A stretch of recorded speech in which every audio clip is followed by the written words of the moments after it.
Waking Up to Nobody, Somebody, and Somebody Else. Narration Edition by Randy Johnson. Introduction and Overview. This book was written during a time when uncertainty filled the air and much of what we depended upon seemed to be falling apart. Like many people, I found myself asking deeper questions about identity, suffering, belonging, and what it truly means to live well. Over time, I began seeing life as a movement. From the innocent openness of nobody to the striving and identity building of somebody, and eventually toward the softening into somebody else. Not a better self, not a perfected self, but a loosening of the rigid story of who we think we are. This book is a reflection on that journey. It explores awareness, music, work, loss, relationship, aging, spirituality, and the gradual recognition that much of our suffering comes from attachment to thought, identity, and the illusion of separateness. Again and again, life taught me that beneath all our labels and stories, there remains something simpler and more immediate. Presence, breath, direct experience, the quiet awareness available before the mind tightens around certainty. The intention of this book is not persuasion. It is simply to share what experience has revealed about suffering, healing, gratitude, and the possibility of living with greater openness and less harm. If something in these pages helps ease suffering, deepen awareness, or expand compassion, then the book has fulfilled its purpose. And if not, no worries. Perhaps that too is part of the mystery, because the paradox seems to be this: nothing matters, and yet everything matters. Prologue. Just before turning 50 years old, 20 years before the pandemic, something profound happened to me. At the time, I had already spent years immersed in meditation and yoga practice. I took some quiet pride in the discipline it had taken to sustain those practices through the changing seasons of life. Like many people, I believe growth mostly came through greater effort, stronger will, and pushing harder. Then one morning, while sitting quietly in meditation and writing, 3 words appeared in my awareness. Just be it. Those words stopped me. I had spent much of my life studying communication and language, how words shape perception and how thought itself constructs the reality we live inside. I had also spent years in athletics and music, where I repeatedly discovered moments in which action seemed to happen before thought. I was deeply influenced by Abraham Maslow's ideas of self-actualization, by Mihaly Csikszentmihalyi's writings on flow and in-the-zone performance, and by Zen teachings that pointed towards surrendered action. Again and again, I had noticed something strange. There came a point where effort alone no longer worked. Beyond discipline, beyond striving, beyond trying harder, there was another doorway, a place where action became spontaneous, where the performer disappeared, where thought softened, where the moment took over. In those moments, the attachment to who I thought I was would briefly vanish. The actions no longer felt mine. I suspect most people have witnessed this in great artists, musicians, athletes, or master craftsmen. There is a courage required to move beyond the need for approval, to trust something larger than the calculating mind. As a trumpet player, I saw this in Miles Davis. Miles had the courage to just be. He could leave space, he could trust silence, he could step beyond performance and enter presence. This book follows the winding journey from nobody to becoming somebody, to eventually discovering somebody else. Ram Dass sometimes described this final movement as becoming nobody, but I experience it somewhat differently.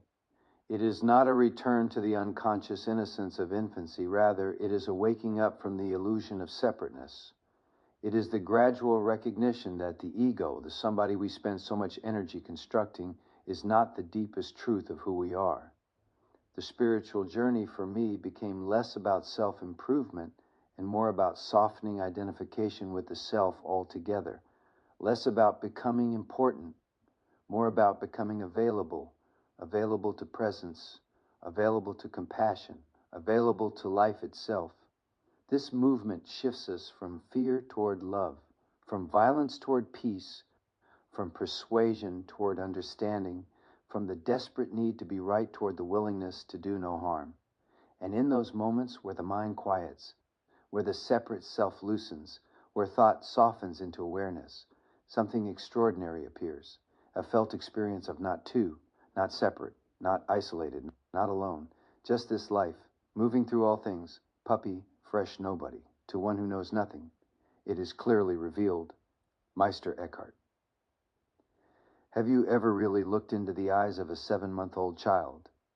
Not casually, not while distracted by conversation or the noise of the day, but quietly, long enough to feel something happen inside yourself? There is something extraordinary there. Many writers, mystics, psychologists, and spiritual teachers have pointed toward this early stage of life with deep reverence. Before the cognitive development known as object permanence, the infant lives in a radically different relationship to existence than most adults. There is not yet a fixed story, not yet a defended self, not yet the deeply conditioned sense of me separate from the rest of life. There is simply immediacy, freshness, wonder, movement, curiosity. The infant is not yet trapped in what I later came to call somebody training. There's no concern about status, no embarrassment, no need to impress, no fear of failure, no obsession with identity. The infant simply participates. Everything is discovery. Everything is alive. This is what I often call the puppy fresh state of awareness. Anyone who has spent time around an infant knows this energy. It is exhausting and inspiring all at once. The child moves toward life with complete sincerity. There is no calculated performance, no carefully constructed personality, no effort to appear intelligent, spiritual, attractive, successful, or important. There is only direct experience. And perhaps this is why meeting the gaze of an infant can be so disarming. Something inside us remembers. Something recognizes a freedom we once knew before becoming overly identified with the story of ourselves. Of course, there is tremendous vulnerability here, too. The infant is entirely dependent upon the environment. Food, shelter, warmth, touch, protection, attunement, everything matters. The nervous system is absorbing the world before there are meaningful filters in place. Every tone of voice, every expression, every moment of support or rejection enters deeply into the child's formation. This is the beginning of what I later came to think of as the cooking process, and what extraordinary cooking it is. The learning taking place is beyond comprehension. The child absorbs language, emotional tone, relational patterns, body language, rhythm, safety, fear, trust, tension, nourishment, and emotional atmosphere all at once. Before we ever become conscious thinkers, we are already being shaped. With loving touch, nourishment, warmth, and protection, the child develops trust in life. Curiosity expands. The body relaxes enough to explore. The infant becomes a pilgrim of direct experience, a clear spring before the mud settles in, a fresh mind before identity hardens. This innocence is beautifully reflected in part of the Heart Sutra as translated by Thich Nhat Hanh. This body itself is emptiness, and emptiness itself is this body. This body is not other than emptiness, and emptiness is not other than this body. The infant does not yet experience the world through rigid conceptual separation. There is not yet the strong psychological division between subject and object. Life simply unfolds. But eventually something begins to change. At a certain stage, usually sometime after 6 months, the child begins developing what psychologists call object permanence. Now, when an object disappears, the child searches for it. The ball hidden behind the blanket still exists. The mother leaving the room still exists. Something has changed fundamentally. The world is no longer experienced as one seamless flow of immediacy. Separation begins, and with separation comes story. This developmental leap is both miraculous and painful. It allows memory, continuity, planning, identity, and language to develop. Yet it also introduces craving, attachment, fear, and the beginning of psychological suffering. The child starts constructing a map of reality. The thing called I slowly emerges, and with it comes comparison. Now there is me and you, mine and yours, success and failure, wanted and unwanted, safe and unsafe. This is the birth of somebody. As language develops, the split deepens further. Words become symbols standing apart from direct experience. The verbal mind begins categorizing reality into subjects and objects. The map begins replacing the territory. And once that process begins, we spend much of life mistaking our thoughts about reality for reality itself. This insight became central to my later understanding through the study of general semantics and the work of Alfred Korzybski, who famously reminded us, "The map is not the territory." How easily we forget this. Our minds desperately want certainty. We want conclusions. We want stable narratives. So we gather fragments of information and convince ourselves we know. But the mystery is always larger. The infant has not yet fallen fully into this trap. There is no rigid attachment to concepts yet, no obsessive need to be right, no ideological identity to defend, only openness, only immediacy, only participation in life. And perhaps this is why spiritual traditions throughout history repeatedly point us back toward beginner's mind, childlike openness, or what Zen calls don't know mind. Not because we are meant to become childish again, but because somewhere beneath the accumulated layers of somebody training, there remains the possibility of meeting life freshly, to see without immediately naming, to listen without instantly defending, to encounter the moment before thought hardens into certainty. This freshness never completely disappears. It simply becomes covered over. And much of the spiritual journey, at least for me, has been less about acquiring something new and more about uncovering what was present before the story became so heavy. The infant shows us something essential, before identity, before ideology, before ambition, before comparison, before fear of others' opinions. There is simple awareness, alive, open, undivided, puppy fresh, taking form, the work of becoming somebody. To rely on others is to be uneasy, kosho uchiyama. The infant begins in freedom. But with the development of object permanence comes something else, attachment. The world begins dividing into wanted and unwanted, pleasure and pain, gain and loss. Awareness, once wide open and undifferentiated, slowly becomes organized around protecting and strengthening a growing sense of self. This is the beginning of somebody training. The child gradually learns who receives approval, what behaviors are rewarded, what creates shame, what gains attention, what must be hidden, and what story earns belonging. The thing called I takes shape. At first this happens innocently enough. The child notices differences. Others appear stronger, prettier, smarter, richer, more athletic, more accepted. We begin comparing ourselves to others and constructing identities around those comparisons. Confidence grows or diminishes. Attention becomes currency. Approval becomes nourishment. And somewhere along the way, many of us begin carrying the quiet suspicion that we are not enough. This is where so much striving begins. We start building our map of reality and, in the process, become increasingly attached to the map itself. Thoughts harden into conclusions. Stories repeated often enough begin to feel like truth. Memory itself becomes slippery. I have a vivid memory of washing and drying dishes at about 18 months old. But I suspect what I really remember is hearing the story repeated over and over throughout childhood. Memory is remarkably plastic. We reconstruct events continuously. I once sat through a courtroom proceeding where the opposing party told stories so distorted they barely resembled reality. Yet I am quite certain they believed their own version completely because the story had been repeated enough times internally. The mystery, the actual territory of existence, is vast beyond comprehension. Yet human beings desperately want certainty. We want to know, and because we want to know, we cling to partial information and construct complete conclusions from incomplete evidence. Modern media understands this well. The repeating of narratives, political, religious, ideological, creates the illusion of certainty. People are fed just enough information to feel they understand what is happening.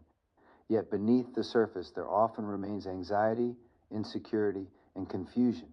Deep down, most of us know we do not fully know, but uncertainty is uncomfortable. So we cling harder to thought. As language develops further, the division between subject and object deepens. Before object permanence, the infant simply experiences. But now separation enters consciousness more fully. There is me, and there is the world. There is my experience, and your experience. There is what I want, and what stands in the way. This split is useful in many ways. It allows us to navigate reality, communicate, plan, build, remember, and organize. But it also introduces suffering. The moment the child expects the hidden ball to be behind the same block every time, distress appears when reality changes. Expectation has been born, and expectation quickly becomes attachment. One of the tragedies of education is that it often trains students to memorize answers rather than deepen their capacity for inquiry. We reward certainty more than curiosity. Yet real learning requires flexibility. The scientific method at its best understands this. Science does not claim absolute truth. It simply says, given the information we currently have, this appears to be the case, that humility matters. Reliable findings emerge when multiple studies produce similar outcomes using sound methods, but even then, conclusions remain provisional. As soon as we begin saying, I know for certain, we risk closing the door to new discovery. One of my favorite lines from The Big Lebowski captures this perfectly. New shit has come to light. Exactly. Life keeps unfolding. Reality keeps changing. The pilgrim mind stays open enough to receive this. The rigid mind cannot. This understanding deepened for me through the work of Eric Berne and later Thomas Harris. Berne described human interaction through what he called transactions, the exchanges we continually make with one another. He proposed that we develop three primary ego states: parent, adult, child. These became enormously useful lenses for understanding both myself and others. The parent ego state forms early. It becomes a vast internal recording of rules, warnings, judgments, approvals, disapprovals, and beliefs absorbed from authority figures. It contains the shoulds, the always, the never, the unquestioned assumptions. Much of it is installed before we possess the capacity to critically examine it. The child ego state carries emotional responses, adaptations, rebellion, creativity, fear, playfulness, vulnerability, and strategies for survival and belonging. And the adult, when functioning well, remains curious, flexible, present, and capable of reevaluating assumptions based on new information. In many ways, healthy maturation depends upon whether the adult can continue updating the parent. Without that updating, rigidity sets in. The map freezes, and frozen maps eventually become dangerous. I was raised on a small dairy farm in southern Minnesota within a deeply religious Norwegian Lutheran environment. My early life was surrounded by support, extended family, structure, work, and community. The strongest parent influences in my life came through my mother and grandmothers. Although the church emphasized patriarchal authority, the emotional atmosphere of my childhood was shaped primarily through the nurturing feminine presence around me. The women carried tremendous emotional authority in our family system. They were loving, strong, disciplined, and deeply moral. The parent recordings entered early. We were taught consequences. We were told we would go to hell if we failed to follow the commandments, if we failed to profess proper belief, or if we became lazy. Idle hands are the devil's workshop was not merely a saying, it was lived reality. The fifth commandment instructed us to honor and obey our parents, and we did. Fear of punishment and fear of hell worked together to produce obedience. When I broke rules, punishment followed. Mother would determine the sentence. I would hide beneath the cellar stairs awaiting Dad's arrival from the barn. Then the punishment would be carried out, usually calmly and without emotion. My father never seemed to enjoy it. Still, those moments etched deep impressions into consciousness. At 4 years old, I smashed open piggy banks belonging to my father and uncles because I wanted the treasure hidden inside. To me, it was innocent exploration. I buried the coins like pirate treasure, but eventually I was discovered. The shame, punishment, and my grandmother's anger left a permanent imprint. Thou shalt not steal. Another time I filled the gas tank of our new family car with water from the garden hose because logically tanks were meant to hold liquid. My mind had not yet differentiated gasoline from water. After that experience, the distinction became unforgettable. These early experiences illustrate something important. Children do not initially understand morality conceptually. They learn experientially. And the emotional force surrounding those experiences determines how deeply the lessons embed themselves into the nervous system. At the same time, support and encouragement were also shaping my somebody. Work on the farm mattered. Chores were not optional. Participation created belonging. There was dignity in contribution. Looking back, one of the healthiest things childhood can provide is the feeling of being needed. The farm gave us that. Yes, the work was hard. We did chores before school and after school every day. But the labor gave structure, purpose, and a sense of mattering. That feeling nourished confidence. My mother especially played a major role in shaping my expanding somebody. She had enormous courage and energy. Before marriage, she had taught in a one-room schoolhouse. She loved music and carried strong leadership presence within our family. My father was quieter, thoughtful, disciplined, and deeply interested in health and the body. Before World War II, he had hoped to become a chemist. Instead, he served as a Navy medic and later returned to agricultural life. Together, they modeled stewardship, work ethic, and resilience.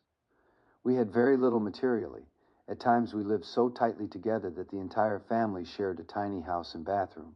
When money disappeared, meals became extremely simple. Yet somehow there was richness too. We learned early that less could sometimes become more. And perhaps that lesson later became one of the foundations for somebody else's training, the cooking of somebody. As childhood unfolds, the somebody we are becoming is shaped not only by family and religion, but by attention, humiliation, praise, comparison, performance, and longing. We are all being cooked. Every experience leaves seasoning behind. Some experiences nourish confidence. Others generate fear. Some open the heart. Others tighten it. And much of this cooking happens long before we possess the awareness to examine it consciously. Looking back, I can see how desperately I wanted to become somebody. Not necessarily famous, not necessarily powerful, just significant, valued, seen. Like many children, I wanted evidence that I mattered. Music became one of the first great vehicles for this.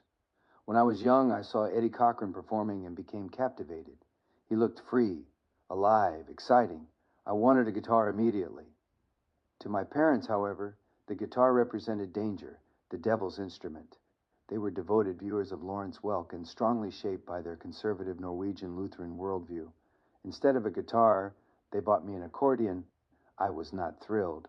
A few years later, after continued pleading, they finally compromised and gave me a trumpet. At the time, it felt like a disappointment compared to the guitar I had imagined. But life often hides gifts inside our frustrations. That trumpet would become one of the deepest companions of my entire life. In the beginning, however, it was simply another part of somebody training. Practice was mandatory, just like chores. No excuses. My mother insisted on daily discipline. There was no negotiating.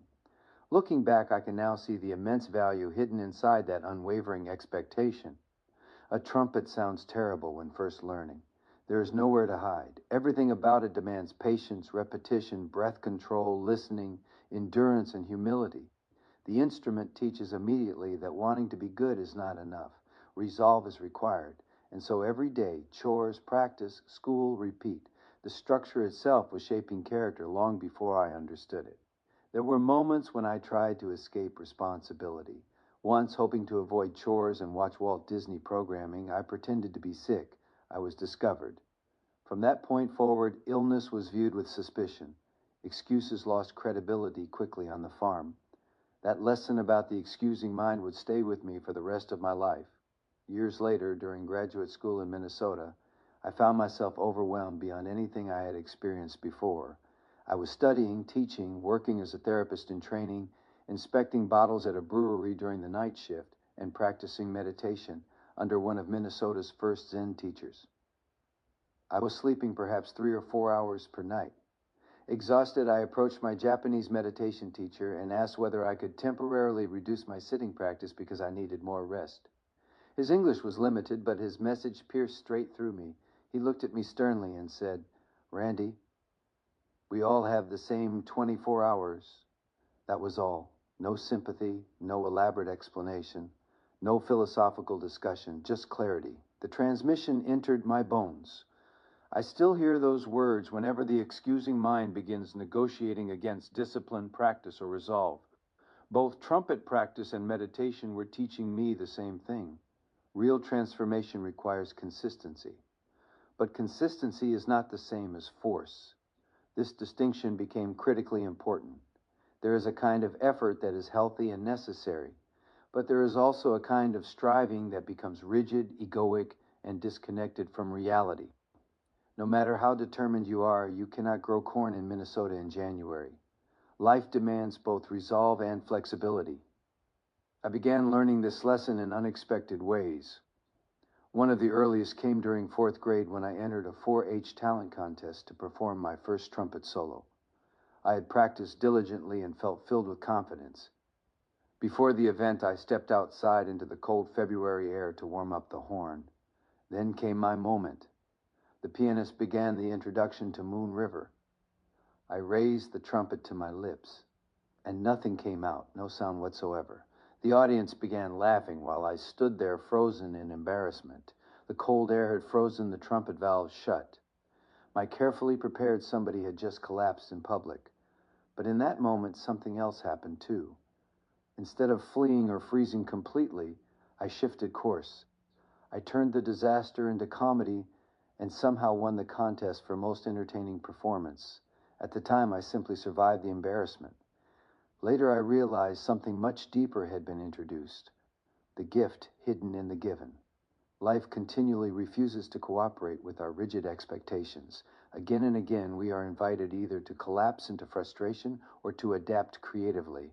Sometimes the gift takes decades to recognize. The trumpet itself became one of those gifts. Today, long after my childhood disappointment about not receiving a guitar, I see the trumpet as one of the great blessings of my life. Every morning after meditation, I still tone the horn as a form of breath practice, almost like pranayama. It aligns body, breath, vibration, posture, listening, and awareness. The trumpet became far more than an instrument. It became a spiritual practice, a body-mind practice, an awareness practice. And perhaps most importantly, it became a doorway into understanding the mysterious relationship between effort and surrender. In improvisational music, especially jazz and blues, there are moments where the music begins playing itself. Thought falls behind the body. Listening becomes more important than planning. Presence replaces calculation. The moment I start thinking too much about what note comes next, the music tightens. The body knows before the mind knows. This fascinated me. I saw the same principle in athletics, meditation, conversation, and eventually in life itself. The greatest performances often happen when the attachment to performance disappears. I also discovered another unexpected gift from the trumpet: scarcity. There are countless guitar players competing for attention. At blues and jazz jams, brilliant guitarists may wait hours to play a few songs. But trumpet players are rare. If I showed up prepared, tasteful, and willing not to dominate, I could spend an entire evening playing alongside extraordinary musicians. Again, the original disappointment concealed a hidden blessing, the gift in the given. This lesson continued appearing throughout my life in larger and larger ways. One of the most important Zen stories illustrating this principle is the story of the farmer and the horse. A farmer loses his only horse. The neighbors say, "How terrible," the farmer replies. "Maybe." A few days later, the horse returns with several wild horses. The neighbors say, "How wonderful," the farmer replies. "Maybe." Later, the farmer's son breaks his leg taming one of the horses. Again, the neighbors react with certainty. "How terrible." Again, the farmer replies, "Maybe." Then war arrives, and every able-bodied young man is drafted except the farmer's injured son. The story continues endlessly this way. Life refuses easy conclusions. Yet human beings constantly rush toward certainty. We label events: good, bad, success, failure, blessing, curse. But reality is usually unfolding through layers we cannot yet see. This understanding softened me over time. The more I lived, the less certain I became about immediate judgments. And strangely, the less certain I became, the more peaceful I often felt. Somebody, religion, and the search for security. As my somebody continued forming, religion became one of the strongest forces shaping the architecture of my inner world. I was raised within a conservative Norwegian Lutheran tradition rooted deeply in obedience, morality, discipline, humility, and faith.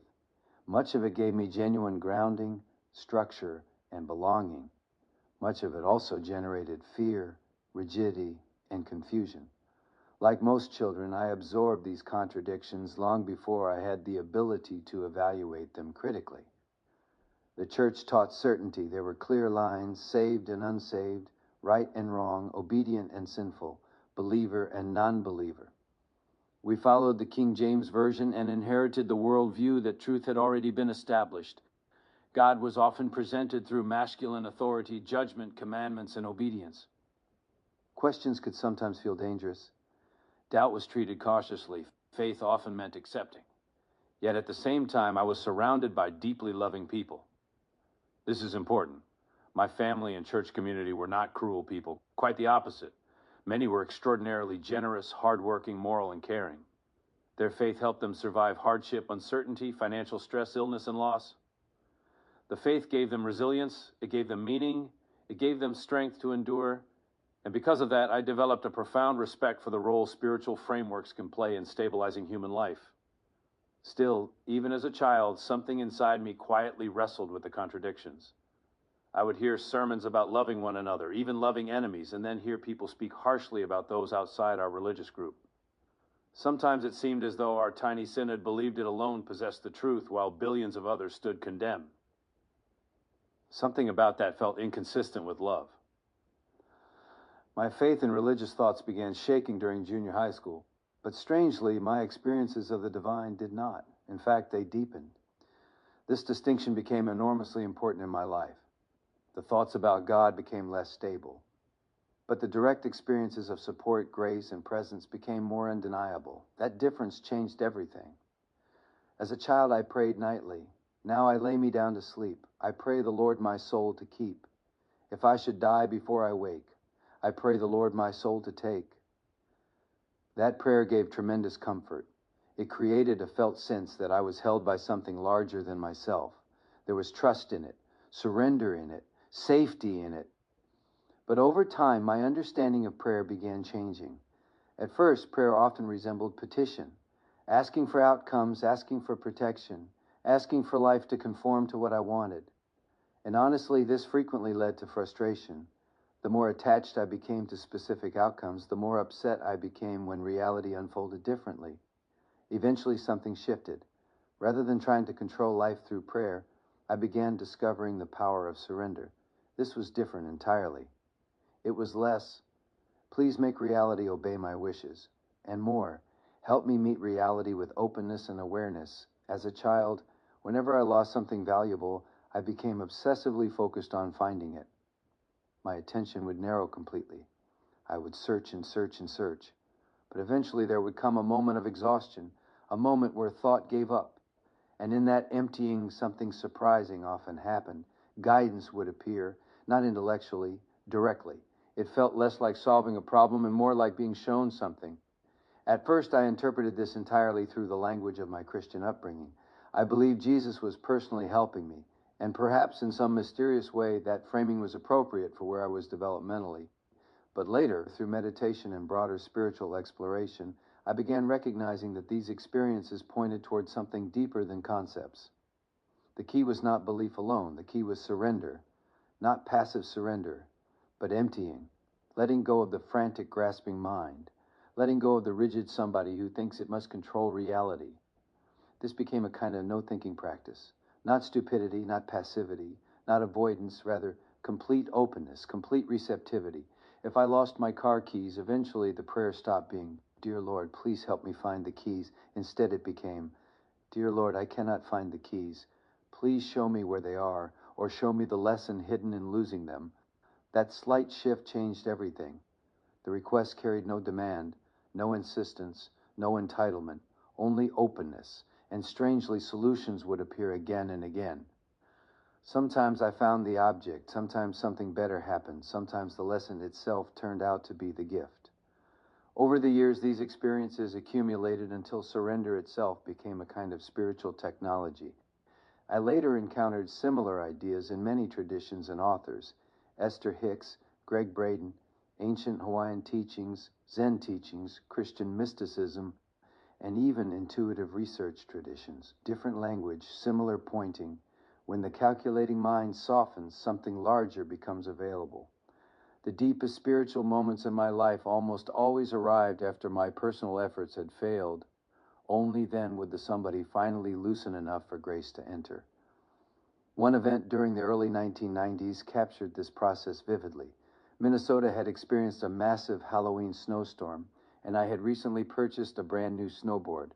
One evening I was riding with my two sons, who were around 15 and 10 years old at the time. Because snowboard thefts were common then, I almost never left my gear unattended. But that evening I went inside the chalet briefly to buy hot cider and asked the boys carefully to watch my board.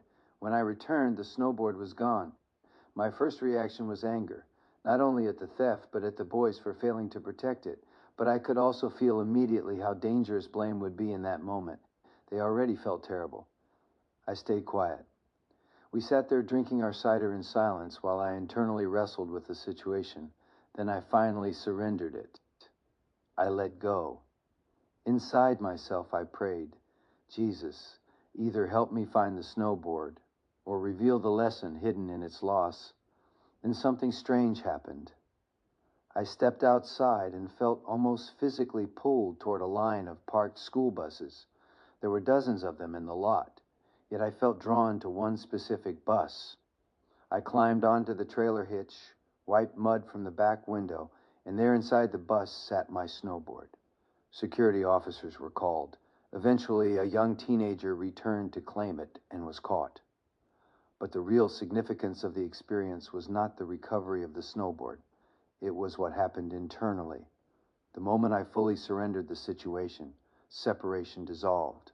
There was no enemy, no bad kid, no self-righteousness, no rigid parent ego demanding punishment, only gratitude, only awe, only the felt experience that somehow all of us, my sons, the young thief, the police officer, the kids on the bus, and myself, were part of one unfolding human experience. My somebody evaporated briefly, and in that moment, what remained felt astonishingly peaceful. Years later, I encountered words from Kosho Uchiyama that described this experience beautifully. The reality of life is beyond my idea of myself as a small individual. Exactly. That was the doorway beginning to open.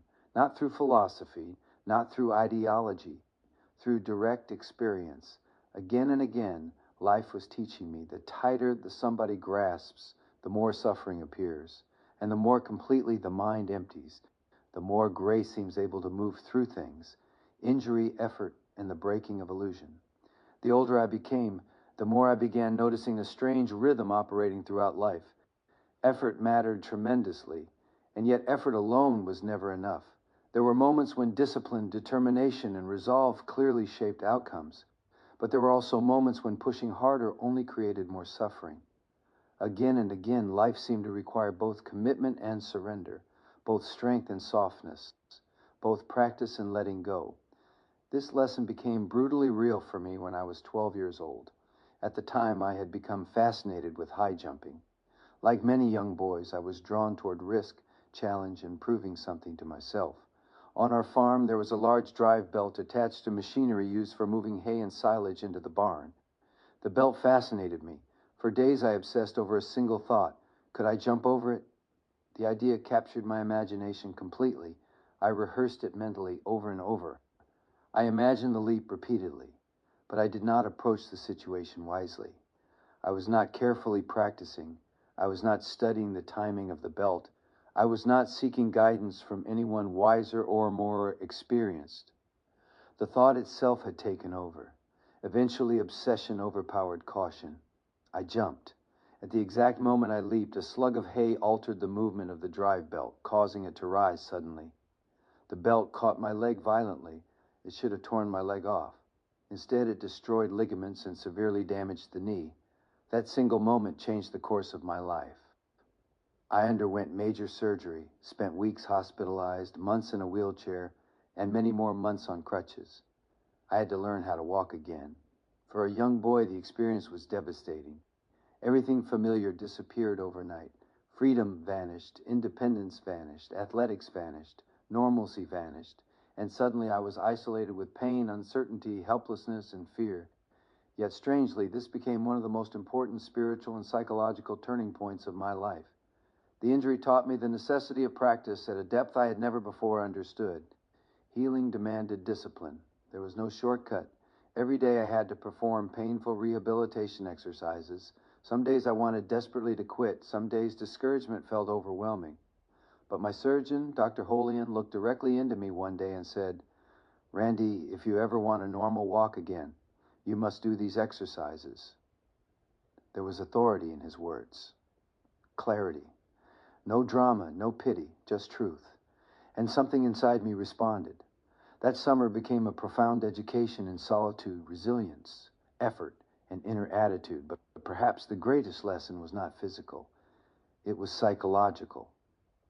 My parents and doctor never allowed me to become overly identified with the injury itself. They did not encourage self-pity or victim identity. There was compassion, yes, but not indulgence. This mattered enormously because injury carries a strange temptation, attention. People suddenly care for you, notice you, sympathize with you, and if one is not careful, the wound can quietly become identity. I was fortunate. The message around me was always, heal, strengthen, practice, move forward, love the body, support the body, not collapse into victimhood. This became one of the deepest insights of my later life. Never criticize the body. The body is carrying us through existence under unimaginable conditions. Even when injured, aging, exhausted, or failing in some way, it deserves stewardship rather than hostility. We can examine how we have neglected the body. We can improve our stewardship. We can apologize to the body for our carelessness. But hatred toward the body only deepens suffering. That knee injury became a long spiritual teacher.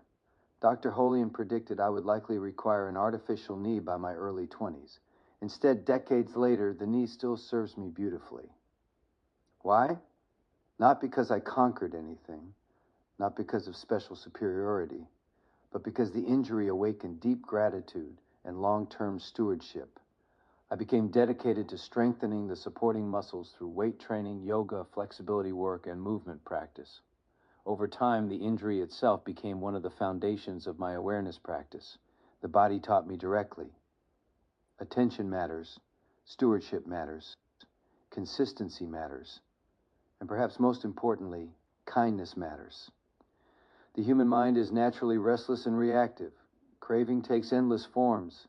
Dissatisfaction continually reappears. This is simply part of the human condition, which is why awareness practice became so essential for me. Again and again I had to ask, is this thought helping? Is this behavior causing harm? Is this habit nourishing life or diminishing it? The Buddha's teachings about suffering began making experiential sense to me, not merely philosophical sense. We suffer because we attach. We suffer because we resist impermanence. We suffer because we continually move away from direct experience into craving, fear, comparison, and mental fixation. Awareness practice interrupts this. Meditation became less about becoming spiritual and more about learning how to see clearly, to notice attachment, to notice restlessness, to notice the stories constantly being manufactured inside the mind. The practice itself was surprisingly simple. Sit down, be still, watch, let go, begin again, over and over. No dramatic enlightenment required, just repeated returning.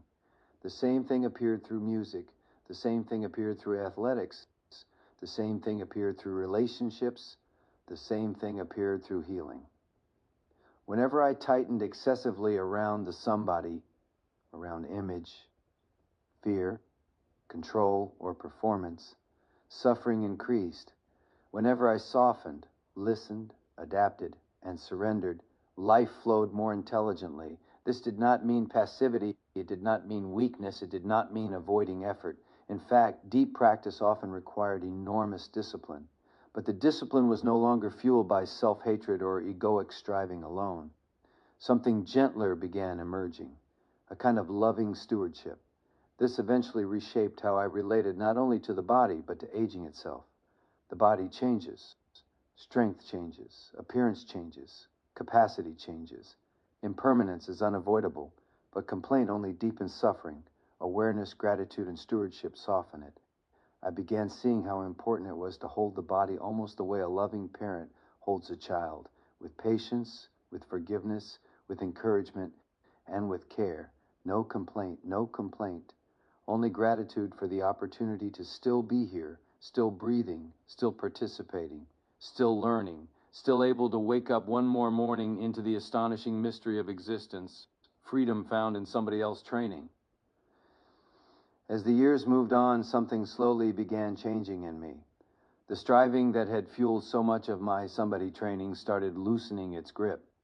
Not all at once, not permanently, not in some dramatic moment of enlightenment. Rather, life itself slowly wore down the illusion that fulfillment could ultimately be found through identity, approval, achievement, possession, or control.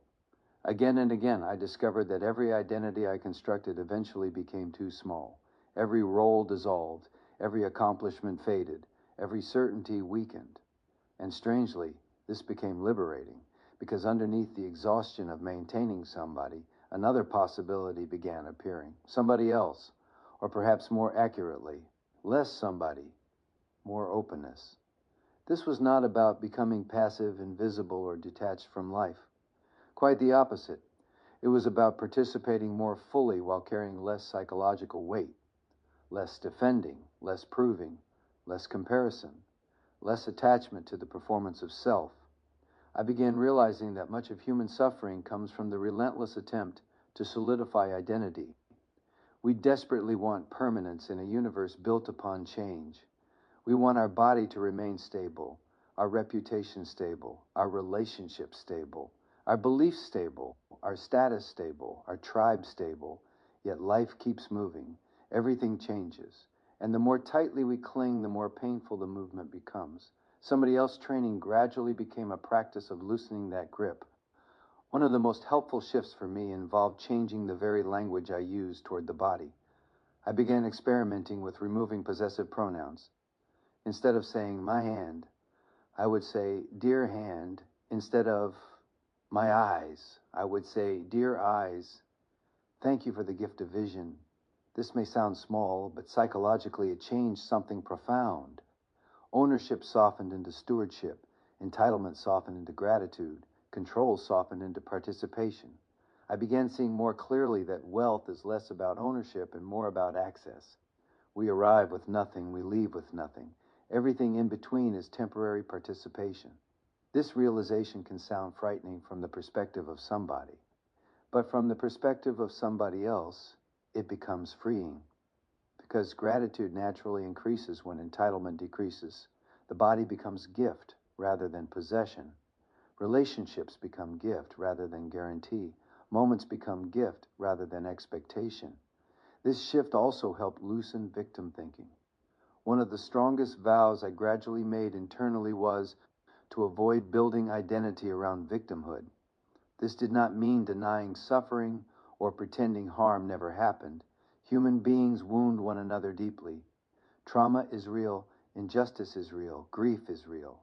But there is a tremendous difference between acknowledging pain and constructing permanent identity around pain. Awareness practice helped me continually return to the question, what nourishes freedom? What deepens well-being? What creates unnecessary suffering? Again and again, the answer involved loosening identification with the mental stories surrounding experience. The mind naturally clings. It compares, complains, rehearses, judges, fears, defends. This is human nature, which is why awareness practice requires discipline. Meditation became less about spirituality and more about hygiene, mental hygiene, emotional hygiene, relational hygiene, a repeated returning to openness. Over time, I saw how attachment to rigid thought creates a kind of psychological rigor mortis. The body stiffens after death. The mind stiffens through certainty. When thought becomes rigid, creativity dies, curiosity dies, listening dies. The person stops breathing in life. I began seeing this rigidity everywhere. In religion, in politics, in ideology, in nationalism, in fundamentalism, and even in personal relationships. People cling desperately to being right. And the tighter the attachment to certainty, the harder genuine dialogue becomes. This fascinated me because my life experiences kept teaching the opposite. The greatest transformations in my life came when I admitted, I don't know, not as weakness, as openness. The pilgrim mind moves differently through life. It remains flexible. It listens. It adapts. It stays curious. It understands that the map is never the territory. This is why practices involving silence, breath, meditation, and deep listening became so important to me, not only personally, but socially. Imagine if political leaders began meetings by breathing together in silence. Imagine if opposing groups paused long enough to settle the nervous system before speaking. Imagine if listening became more important than persuasion. The entire emotional field would change, because beneath most conflict lies fear, and fear tightens identity. The parent ego state hardens into certainty, the child reacts defensively, and the adult, the curious, flexible, open state, disappears. Awareness practice helps restore the adult, the open mind, the flexible mind, the mind like water. Water adapts, water moves, water finds openings. Water does not become trapped by rigidity. This became one of the central spiritual insights of my life. The healthier the mind, the more flexible it becomes. Not weak, flexible. There is enormous strength in flexibility. Trees that cannot bend break. People who cannot rethink suffer tremendously when life changes. And life always changes. The more I surrendered rigid identity, the more freedom appeared in ordinary moments. Simple things became enough. Breathing, sunrise, music, friendship, movement, silence, presence. The striving for more softened. Not because ambition vanished completely, but because I saw more clearly that fulfillment does not arrive through accumulation alone. In fact, some of the richest experiences of my life occurred when I had very little. Traveling without money in Europe as a teenager, sleeping in train stations, depending upon strangers, being welcomed by people who owed me nothing. Those moments stripped away illusion. Without insulation, humanity becomes intimate. When security structures disappear, awareness sharpens, and surprisingly, gratitude deepens. Somebody else training repeatedly brought me back to one essential recognition. We belong to one another. Not sentimentally, actually. Every breath depends upon relationship. Every meal, every conversation, every act of care, every moment of survival. The illusion of separateness weakens the closer we look. And perhaps this is why moments of real presence feel so nourishing. Because in those moments, the defended self relaxes. For brief periods, we stop performing, stop comparing, stop protecting identity, and simply participate in life as it is. These moments may be fleeting. We bounce in and out of them constantly. But the more we practice awareness, gratitude, silence, and openness, the more available they become. And eventually a different kind of freedom begins appearing. Not freedom from life, freedom within life, freedom from excessive attachment to the somebody we spent so many years constructing, freedom to simply listen, love, participate, and be. Pilgrim mind, expanding the circle of belonging. One of the greatest gifts my mother gave me was encouragement to leave home, not because she wanted me gone, but because she carried a genuine pilgrim spirit herself. She sensed instinctively that growth required exposure to the unfamiliar. Staying too confined inside one worldview can create the illusion that our tiny map is the whole territory. And so, at 14 years old, she allowed me to board a train and travel east to visit my older brother during a summer theater program. At the time, this felt enormous. I was still deeply a farm boy from southern Minnesota. Most of the people in the theater world seemed older, more sophisticated, more worldly, more confident, and far more culturally experienced than I was. I felt intimidated immediately, but I was also fascinated. They welcomed me into their world despite my awkwardness and insecurity. Soon I found myself in New York City, surrounded by artists, actors, intellectuals, musicians, and personalities entirely different from the small-town environment I had known. Something important happened there. The rigid boundaries of identity began loosening. I could feel both inferiority and possibility at the same time. The trip opened new doors psychologically, emotionally, sexually, artistically, and spiritually. My old somebody was being shaken, stretched, and challenged. and although it was uncomfortable, it was alive. That became one of the repeated patterns of my life. Growth often arrived disguised as disorientation. At 16, another major opening arrived when I received a scholarship through AFS intercultural programs to study in the Philippines. I had never been on an airplane, never left the country, barely left southern Minnesota. Yet suddenly I was crossing the Pacific Ocean. The orientation process itself began dismantling assumptions. In San Francisco, we met students from all over the world and were instructed repeatedly to approach the experience with humility, gratitude, openness, and adaptability. The message was clear. You are entering another culture. Do not expect the world to conform to you. Eat what they eat. Respect their customs. Observe carefully. Listen deeply. Participate fully. In many ways, this was advanced somebody else training before I had language for it. We first stayed with wealthy families in Manila. There was dramatic contrast everywhere. Luxury surrounded by extreme poverty. Hospitality beside inequality. Warmth beside instability. We even met the Ferdinand Marcos family during a period when their power appeared immense. Meanwhile, squatters lived just beyond the walls of privilege. The territory of reality was becoming far more complicated than the simple maps I had inherited. Then came the greatest shock. I was assigned to a lower-income family in Cotabato City on the island of Mindanao. AFS had rarely placed American exchange students in economically poor households at that time. Yet for me, this became one of the richest educational experiences of my life. 4 generations shared cramped living space. I slept beside 2 brothers. We woke before sunrise daily to polish the jeepney. There was little privacy, little comfort, little insulation from real life. And yet there was tremendous humanity. The family treated me as one of their own. I was no longer simply an observer. I was participating.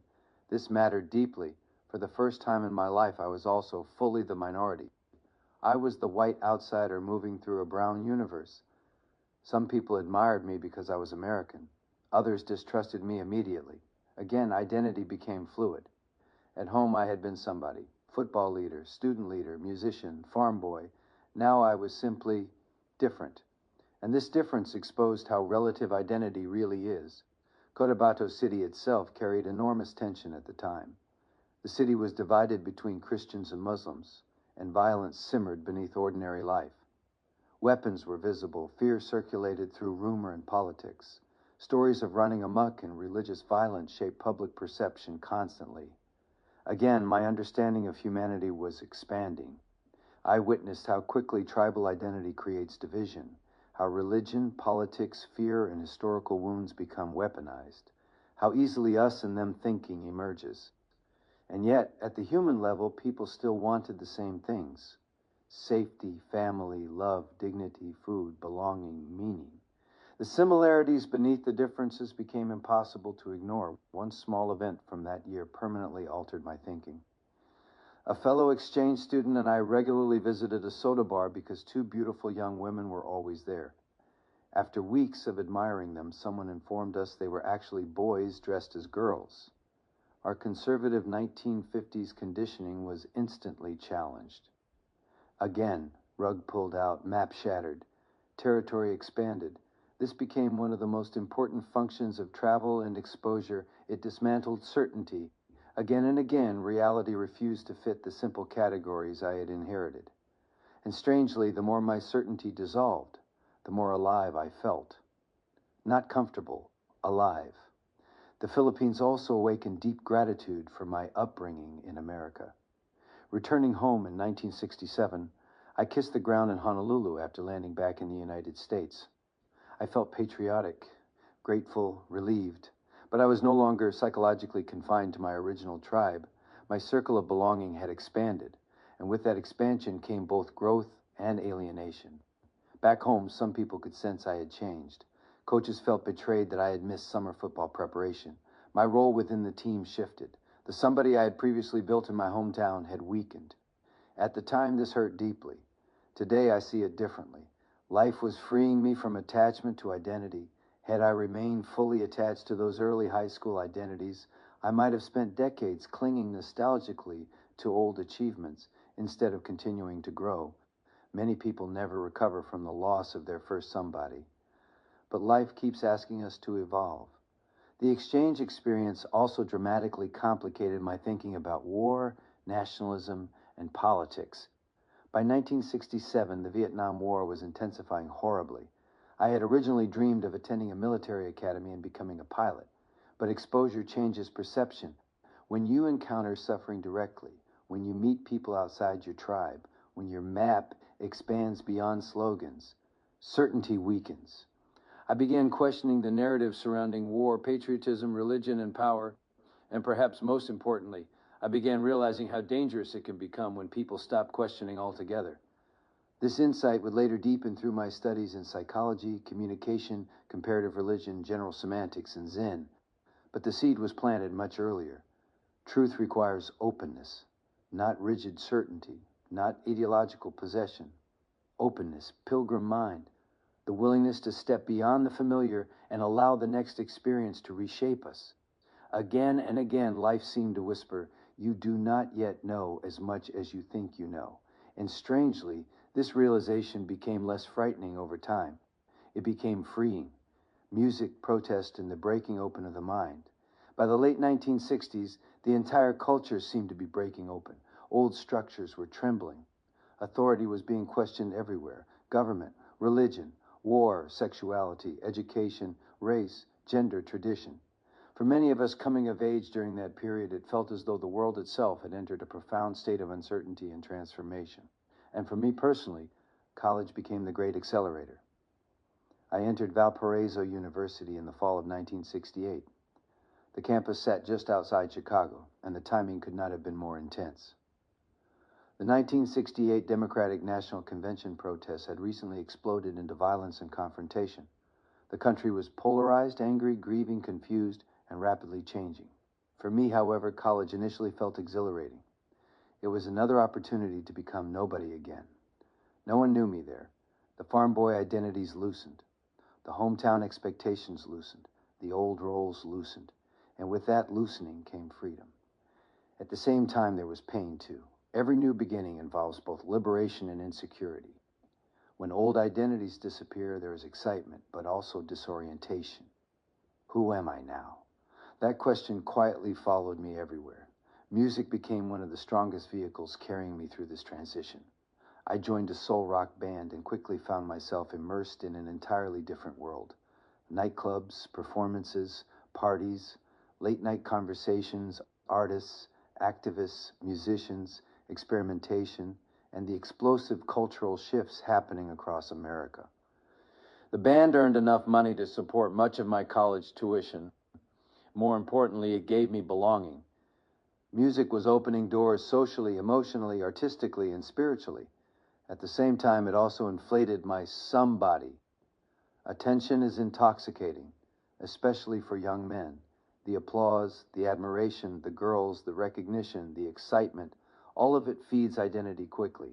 And yet, even inside those moments of exhilaration, something deeper fascinated me. The moments when music transcended performance. There were nights when the band locked into something beyond individual ego. The rhythm would settle in, listening would deepen, and for brief periods the music seemed to play itself. Thought disappeared.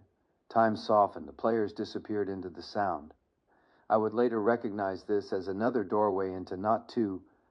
At the time, I simply knew those moments felt profoundly alive. The atmosphere of the late 60s also exposed me to entirely new ways of thinking. I began studying comparative religion, philosophy, psychology, linguistics, abnormal psychology, communication theory, theater, and Eastern thought. The doors of perception were opening everywhere.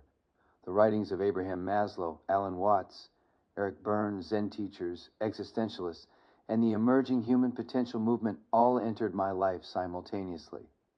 At the same time, the culture around us was experimenting heavily with altered states of consciousness. Drugs, music, sexual freedom, political rebellion, communal thinking, Eastern spirituality, everything was colliding.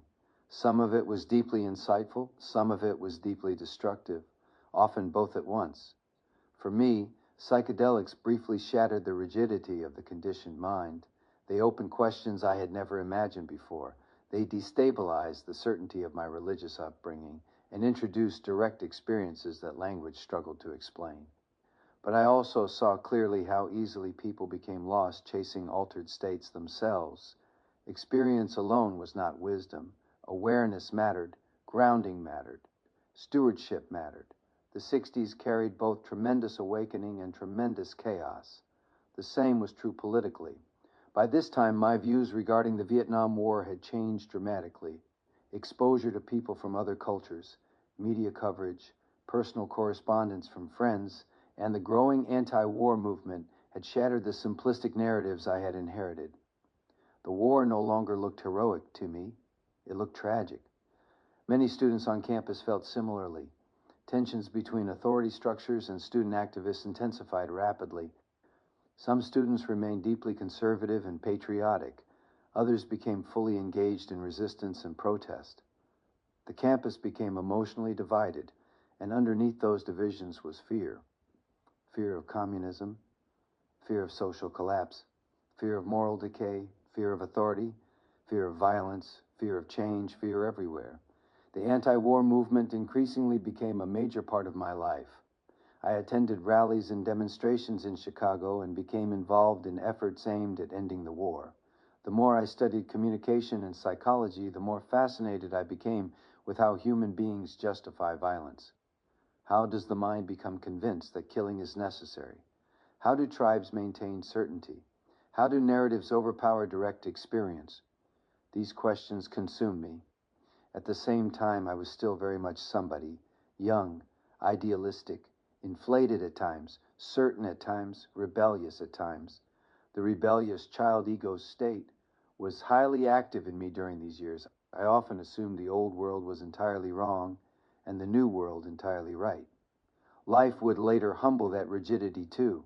One major turning point came when the university accused me of dealing drugs.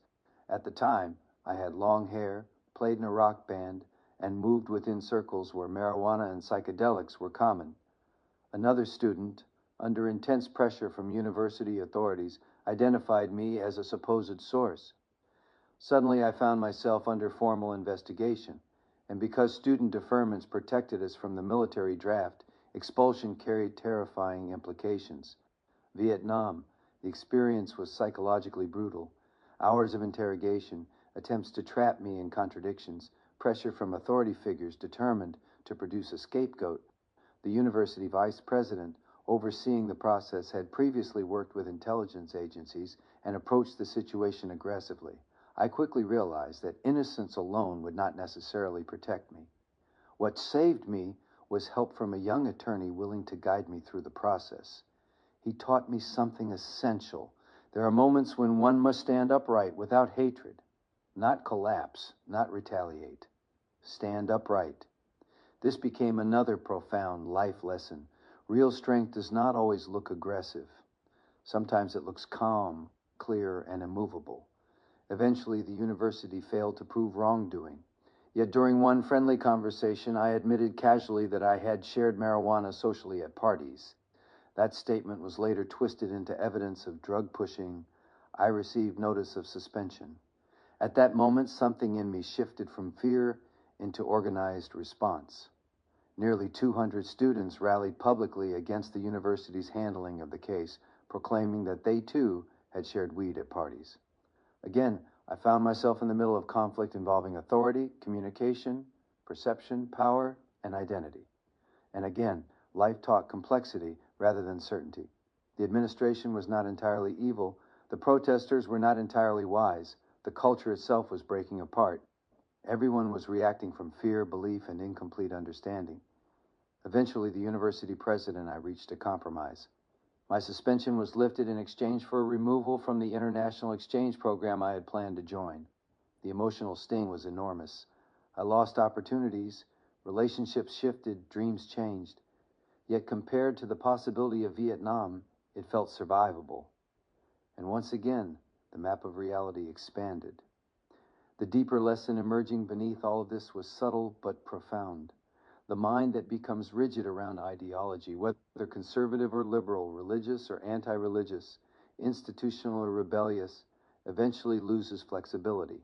And without flexibility, violence grows, This insight deepened further in 1970 after the Kent State shootings. When students were killed by National Guard troops during anti-war demonstrations, the emotional shock across campuses was immense. Many of us felt that the country itself was unraveling. Protests intensified everywhere. At Valparaiso, tensions escalated rapidly. Students organized strikes, demonstrations, marches, and hunger strikes. Emotions ran high, fear and polarization deepened. Then one day, the university administration building caught fire. No one in my group had said it, yet immediately protesters were blamed. Suddenly, the anti-war students became social enemies on campus. I remember fraternity members throwing stones at me as I walked. The atmosphere turned frightening, but something extraordinary happened afterward. Wise individuals within the university gathered protesters and non-protesters together into structured dialogue meetings. Instead of escalating conflict, both groups were invited to listen, really listen. At first, the meetings were difficult. People shouted past one another. Each side wanted primarily to defend itself. But gradually a breakthrough emerged. When people felt genuinely heard, they softened. This discovery changed my life permanently. Our group later organized community dialogue dinners where university students and local residents met together in homes to speak honestly about the war, protests, fear, and cultural change. Initially, we failed badly. We spent too much time trying to persuade, but once we shifted toward listening first, truly hearing the experience of the other, everything changed. Meals became possible. Dialogue became possible. Humanization became possible. That experience lit a fire in me that never went out, a lifelong fascination with communication, listening, conflict, polarization, and the possibility of nonviolent human relationship. It also planted one of the central insights that would later shape this book. People rarely transform through force, but genuine listening can soften even rigid worlds. Love, wounding, and the need to belong. None of us escapes wounding. No matter how loving the family, how supportive the community, how fortunate the circumstances, human life inevitably includes rejection, misunderstanding, humiliation, loss, loneliness, and heartbreak. To be human is to know vulnerability, and perhaps nowhere is this vulnerability more powerful than in our need to belong. We long to be welcomed, to be seen, to be accepted, to feel that our existence matters to someone. This longing begins early and shapes nearly every aspect of somebody's training. As a child growing up on the farm, I often carried a subtle sense of inferiority around the town kids. They seemed more polished, more sophisticated, more socially comfortable than I felt. I worked hard to bridge that distance. Much of my striving emerged from this quiet ache to belong more fully. Fortunately, I also encountered people who welcomed me deeply. Several popular students at church and school accepted me completely, and their acceptance changed me. The more welcomed I felt, the more confidence emerged naturally. Identity is profoundly relational. Human beings become themselves, partly through the reflections offered by others. Support nourishes expansion. Rejection contracts it. This became even more obvious later in life as I watched how deeply childhood wounds continue shaping adult behavior. My wife once shared a painful memory from grade school involving humiliation from a teacher. Decades later, the emotional imprint still carried power. That fascinated and saddened me. A single moment of rejection can echo through an entire lifetime, and some wounds go far deeper than embarrassment. During college, one of my closest friends eventually became a clinical psychologist specializing in trauma, particularly women wounded through sexual abuse and violation. Through conversations with him, I came to understand how devastating early trauma can be. Some wounds radically disrupt a person's ability to trust, to relax, to surrender, to feel safe in relationship, or even to feel safe inside their own body. The nervous system learns fear deeply, and once fear embeds itself early enough, healing can become the work of an entire lifetime. This realization deepened my compassion enormously. It also softened simplistic spiritual thinking. It is easy to tell people to let go, much harder when the body itself has been conditioned toward terror. This is why awareness practice must be accompanied by kindness. Without compassion, spiritual teachings themselves can become another form of violence. Meditation helped many people because it provided temporary relief from identification with painful stories and conditioned fear. For brief periods, people could experience themselves outside the prison of mental repetition. Not cured, but freed temporarily. Even a few moments of spaciousness can begin restoring hope. This became increasingly important to me as I continued exploring communication and interpersonal relationships. The more I studied human interaction, the more I realized how desperately most people simply wanted to feel heard and accepted. So many arguments are really cries for recognition. So much aggression hides fear, so much certainty hides insecurity, and beneath nearly all of it lies the longing to belong. One of the most transformative experiences of my life occurred during an encounter group exercise while I was in college. At the time, humanistic psychology and the encounter movement were exploring intense emotional exercises designed to expose the dynamics of inclusion and exclusion. Some of these experiments were deeply insightful. Others could be psychologically risky. But one exercise affected me profoundly. A person would stand alone in the center of a circle while everyone surrounding them maintained complete emotional indifference. The individual in the middle desperately attempted to evoke response, connection, approval, recognition, emotion, and the outer circle remained cold, expressionless, detached. The emotional impact was immediate and overwhelming. Alienation intensified rapidly. The person in the center began experiencing desperation, insecurity, loneliness, and emotional collapse. Meanwhile, the people withholding warmth also experienced increasing discomfort and empathy. Then eventually, the exercise shifted. The group was permitted to respond with warmth, acceptance, embrace, love, support. The emotional release was extraordinary. That contrast permanently shaped my understanding of human beings. Excommunication wounds deeply. Welcoming heals deeply. The nervous system knows the difference immediately. Years later, I continued witnessing this truth repeatedly. People flourish when genuinely welcomed. Children flourish when emotionally safe. Students flourish when respected. Relationships flourish when acceptance outweighs judgment. And societies flourish when belonging expands beyond narrow tribal identity. This became one of the great lessons of my travels as well. Again and again, strangers welcomed me. An Austrian family once took me in while I was stranded traveling through Europe with no money. They fed me, gave me shelter, treated me with kindness, and made me feel human during a period when I felt vulnerable and uncertain. I never forgot it. Their generosity reshaped my nervous system's relationship to uncertainty. Welcoming creates safety. Safety allows openness. Openness allows growth. This insight eventually became central to my understanding of wisdom itself. Wisdom is not merely intelligence. Wisdom creates conditions where people can soften enough to become more human.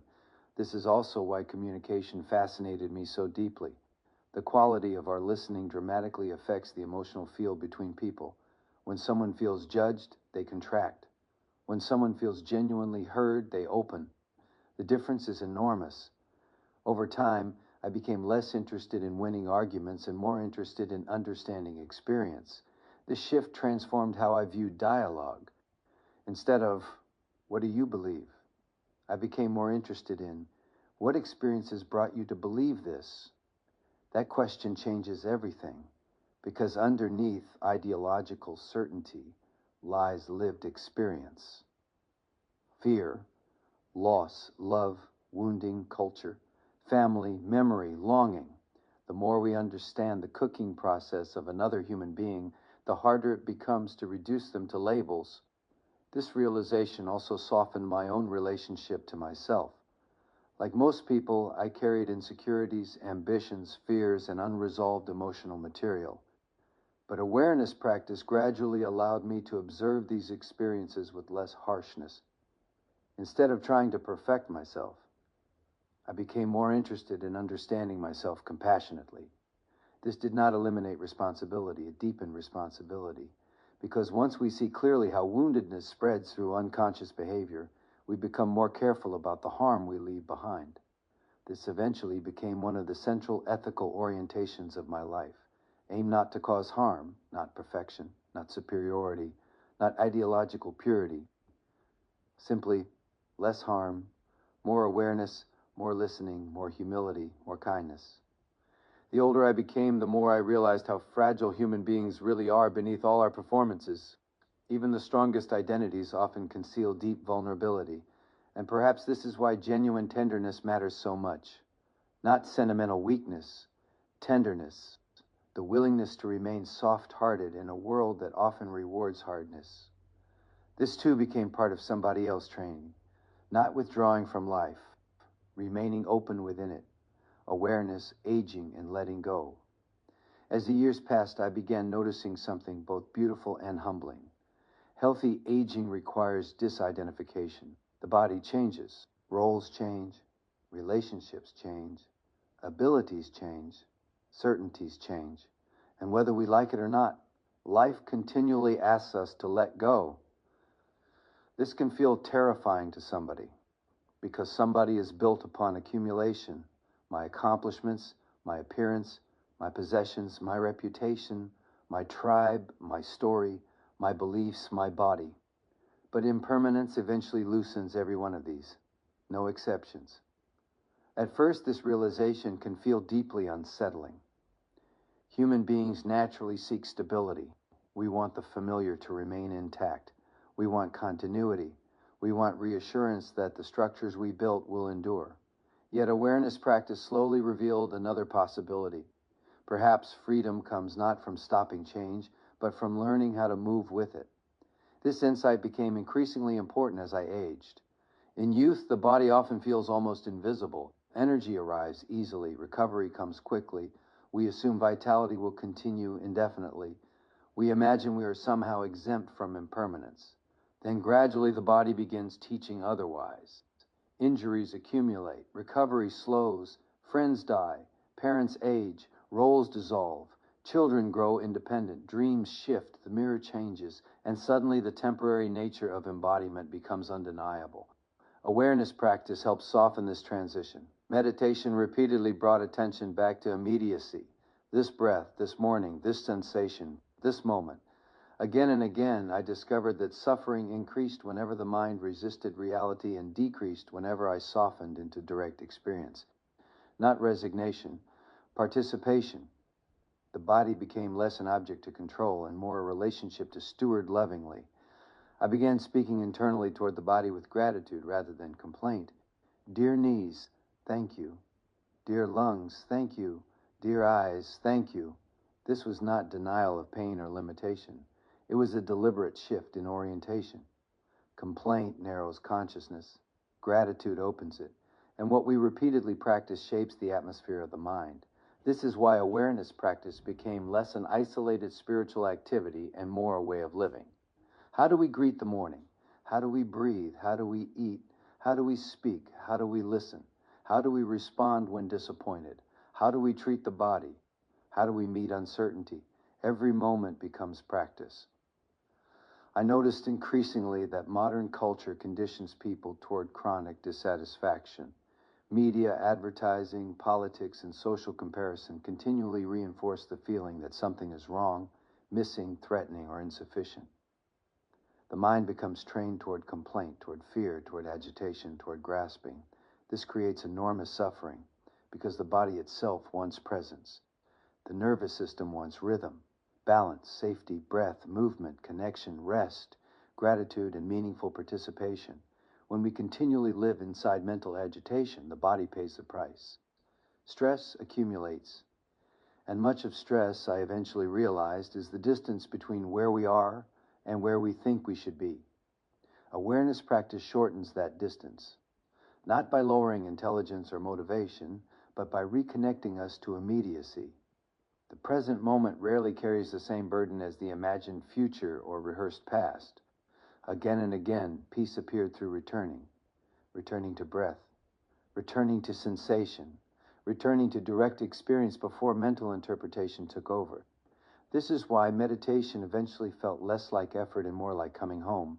The verbal mind quiets temporarily, the separate self softens, And beneath all the noise, there is often a simple stillness already waiting.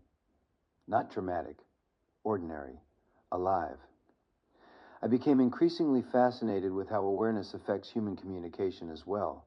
Most people do not truly listen because the mind is already preparing defense, rebuttal, judgment, or self-reference while the other person is speaking. Real listening requires emptiness, space, presence. The same openness cultivated in meditation becomes essential in relationship. Without that openness, communication collapses into performance and persuasion. This insight became especially important as political and cultural polarization intensified throughout society. The more frightened people become, the more rigid identity becomes. Fear hardens thought, and hardened thought blocks creativity, dialogue, and compassion. I often found myself imagining what would happen if political leaders, religious leaders, or conflicting groups simply sat together breathing quietly before speaking. Not debating, breathing, settling the nervous system first, remembering shared humanity before ideology. Because beneath all our identities, something much deeper connects us. The older I became, the more obvious this seemed. And yet modern culture often moves in the opposite direction. More stimulation, more outrage, more tribalism, more certainty, more performance, more fear. Awareness practice became a kind of counterbalance, a deliberate returning to stillness, a refusal to completely surrender attention to agitation. This did not make me less engaged with life. It made engagement more conscious. I also began recognizing that true well-being depends heavily upon what we repeatedly expose ourselves to. What are we feeding the mind? Fear, outrage, comparison, violence, complaint, or gratitude, curiosity, beauty, silence, movement, compassion, wonder? Attention itself became one of the greatest spiritual concerns of my life. Because attention is life. Where attention goes, energy flows. And eventually, identity forms around repeated attention. This realization brought me back repeatedly to the simplicity of practice. Sunrise meditation, trumpet toning, yoga, breath, nature, movement, listening, gratitude, simple things, ancient things, human things. Not because they eliminated suffering permanently, but because they continually restored balance. They reminded me that beneath all the complexity of modern life, human beings still need the same essentials: connection, meaning, movement, love, beauty, silence, and belonging. The more I practiced awareness, the more I understood why many spiritual traditions emphasize emptiness. Emptiness is not nihilism, it is spaciousness, freedom from excessive fixation, freedom from being completely trapped by thought, and paradoxically, the emptier the mind became, the more tenderness emerged naturally toward people, toward the body, toward aging, toward life itself. I began realizing that perhaps the deepest maturity is not found in becoming more important, but in becoming more available to the moment, more available to listening, more available to compassion, more available to wonder. This increasingly felt like the real movement from somebody towards somebody else. Not disappearance, participation without such heavy attachment to identity.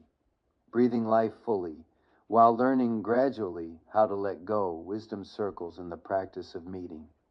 As I grew older, I found myself becoming less interested in convincing people of anything. That surprised me. When I was younger, I often believed that if people simply had the right information, the right argument, or the right perspective, they would naturally change. Like many idealistic young people, I sometimes mistook persuasion for wisdom. Life slowly softened that assumption. Again and again, I discovered that people rarely transform because they are overpowered intellectually. Transformation happens more mysteriously than that.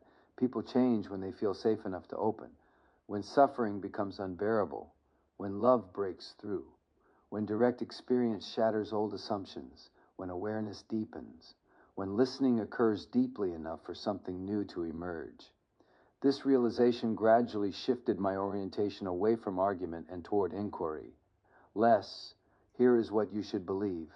More, what has your experience taught you? That question became profoundly important to me, because underneath nearly every belief lies lived experience. A person's politics often emerge from fear, security, class, geography, trauma, culture, or economic survival.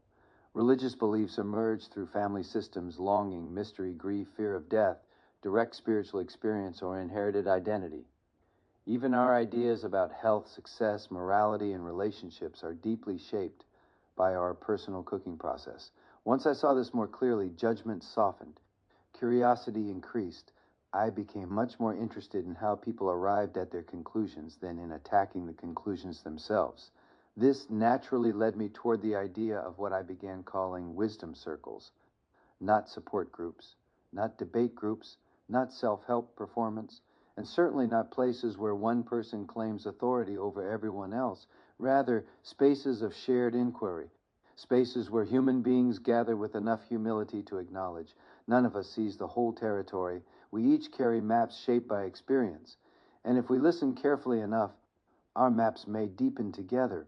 The spirit behind these gatherings became very important to me. The intention was never persuasion. Persuasion often activates defensiveness immediately. The nervous system tightens. The parent ego state hardens around certainty. Real listening disappears. Wisdom circles would require something different. They would require the adult ego state described by Eric Berne and Thomas Harris. Open, curious, present, less defensive, less attached to certainty. Participants would speak from direct experience rather than ideology. Not, this is the truth, but this is what I have found to fit. This is what has worked for me. This is what has reduced suffering. This is where I still struggle. That difference changes everything. Because experience invites dialogue. Dogma invites battle. Over time, I distilled many of my reflections into a few recurring questions. Does it fit? Does it work? Does it do no harm to myself or others? And can it be practiced consistently enough to hold maintenance against entropy? Those questions became a kind of practical spirituality for me, not rigid commandments, orienting questions. Because wisdom, at least as I understand it, is not static knowledge. Wisdom is living relationship. Relationship to body, relationship to thought, relationship to emotion, relationship to nature, relationship to other people, relationship to uncertainty, relationship to impermanence. And every one of those relationships requires ongoing attention. Entropy is real. Without awareness and maintenance, things deteriorate. The body, relationships, communities, governments, attention, health, and even civilizations. This recognition made daily practice increasingly important to me. Simple daily practices, meditation, movement, music, gratitude, breathing, silence, nature, service, listening, not because they made me spiritually special, because they helped maintain balance. The older I became, the more obvious it seemed that human beings are shaped profoundly by what we repeatedly practice. If we repeatedly practice outrage, we become more reactive. If we repeatedly practice gratitude, the nervous system softens differently. If we repeatedly practice fear, identity hardens around protection and control. If we repeatedly practice openness, life feels larger. This understanding also deepened my concern regarding modern media culture. So much attention today is captured by conflict, outrage, fear, stimulation, and division. Entire industries profit from keeping the nervous system activated. Fear sells, outrage sells, certainty sells, but none of these necessarily nourish wisdom. In fact, they often weaken it. This is why awareness practice became, for me, not merely personal self-care, but a form of stewardship. Stewardship of consciousness itself. What are we feeding attention toward all day long? Because attention eventually becomes identity, and identity eventually shapes behavior. This brought me repeatedly back toward silence. Not silence as withdrawal, silence as clearing. A pause long enough to hear something deeper than the constant noise of culture and conditioned thought. I often imagined how radically different public discourse might become if leaders regularly sat together in silence before speaking, breathing together, settling together, remembering shared humanity before entering disagreement. Because underneath our ideological maps, we remain vulnerable human beings longing for belonging, meaning, dignity, and safety. The tragedy is that rigid certainty often blinds us to this shared condition. Once identity hardens fully around tribe, religion, politics, race, nation, or ideology, other human beings stop appearing fully human. History shows repeatedly where this leads. Violence always begins first in consciousness, in the inability to see oneself in the other. Awareness practice interrupts this process, not perfectly, not permanently, but enough to soften the edges, enough to reopen listening, enough to remember.